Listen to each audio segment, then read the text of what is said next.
The Dragon King's head was cut off. It was a battle that was bound to be lost. The divine general threw the head towards the pink guy, the overseer. As long as you hand over that sutra, your life will be spared, said the pink guy. Wow, even with its head cut off, the Dragon King isn't dead. But he still refused the pink guy's request. The pink guy was clearly angry. On the verge of death, the king still didn't obey him. So he raised his hand and used a move surrounded by petals to destroy the soul of the Dragon King. The other dragon clans were extremely furious, but at this time they were no match for the heavenly soldiers. The son of the Dragon King, Shu, fled with Xiaobai and Xiaoyu. The rest of the dragon clan fought until the very last moment. Of course, the heavenly soldiers will not let the son of the Dragon King go. Shu transformed into a dragon and fled at full speed with the two of Xiaobai. At this moment, the divine general took out his crossbow and shot an arrow with all his strength. This arrow hit the white dragon precisely. The soldier proposed to pursue.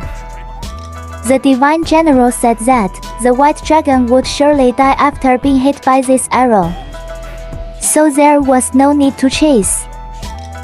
The white dragon named Shu was indeed seriously injured at this time. Unable to fly any longer, it fell down.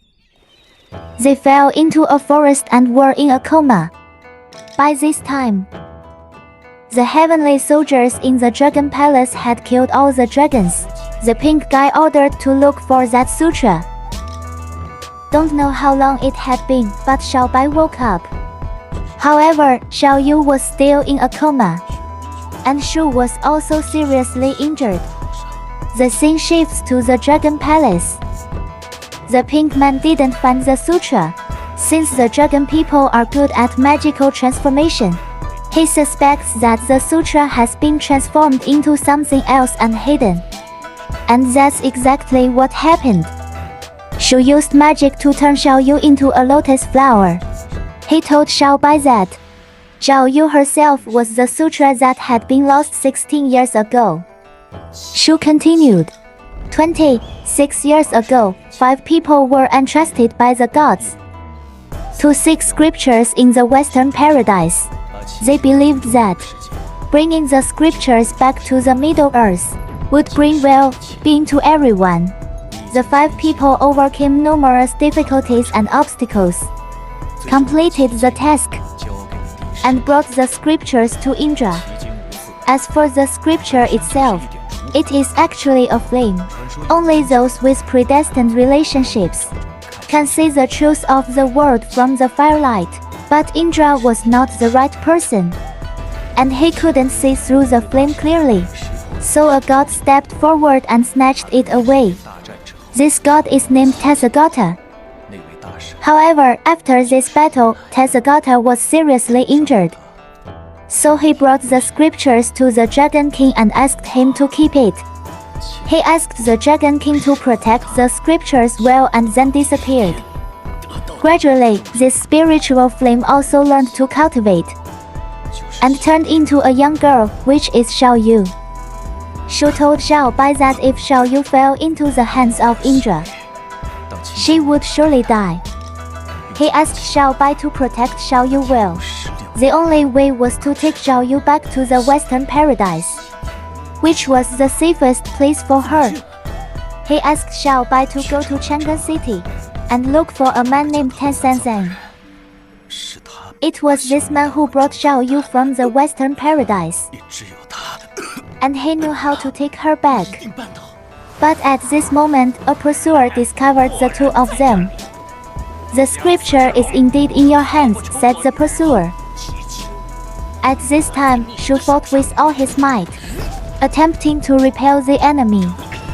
However, the incoming person was not weak, and Bai Long was really too seriously injured. He could no longer fight.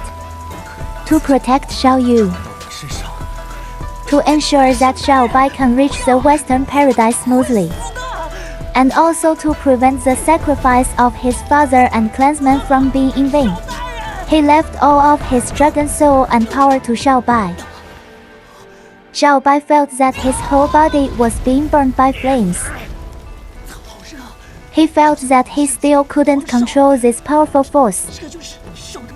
However, the enemy would not give him time to adapt. Moreover, the enemy didn't take this weak wolf goblin seriously. He directly snatched the scripture and ran away, and was also happy that he would surely get a promotion when he returned. He completely enraged the white wolf. Xiaobai chased after him with all his might and beat him hard on the shoulder. The enemy also realized that Xiaobai was not weak.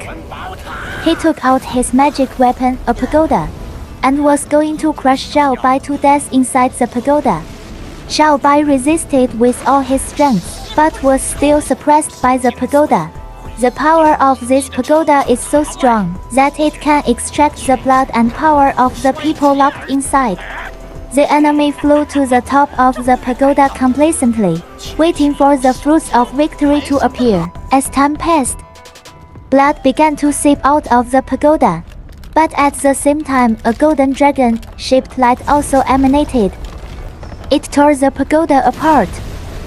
Xiaobai leaped out of the pagoda and beat the opponent hard again. Only then did he realize that there was also the powerful force of a dragon soul within Xiaobai, and it seemed that he couldn't kill Xiaobai. He was not stupid. After realizing this, he released the magic bird to report this news to Indra and the heavenly army. Now Xiaobai will become a wanted criminal, and will be hunted by the heavenly soldiers forever. While the enemy was complacent, a large knife cut off his arm. A little monster appeared, and more little monsters emerged. This heavenly soldier recognized them. It turned out that they were Asuras, and they have been enemies of Indra since ancient times. Falling into the territory of the Asuras, the hapless heavenly soldier was quickly eliminated. He was eaten up completely. At this time, a burly Asura emerged. Apparently, he was the owner of that large knife. Xiaobai told his experiences in a flustered manner. The Asura recognized that the flower was the scripture that Indra desired. Without saying much, he let Xiaobai go and then he left with the little Asuras. Finally, Xiaobai, with Xiaoyu, ran in the dark forest, carrying the wishes of the dragon clan towards the unknown ahead.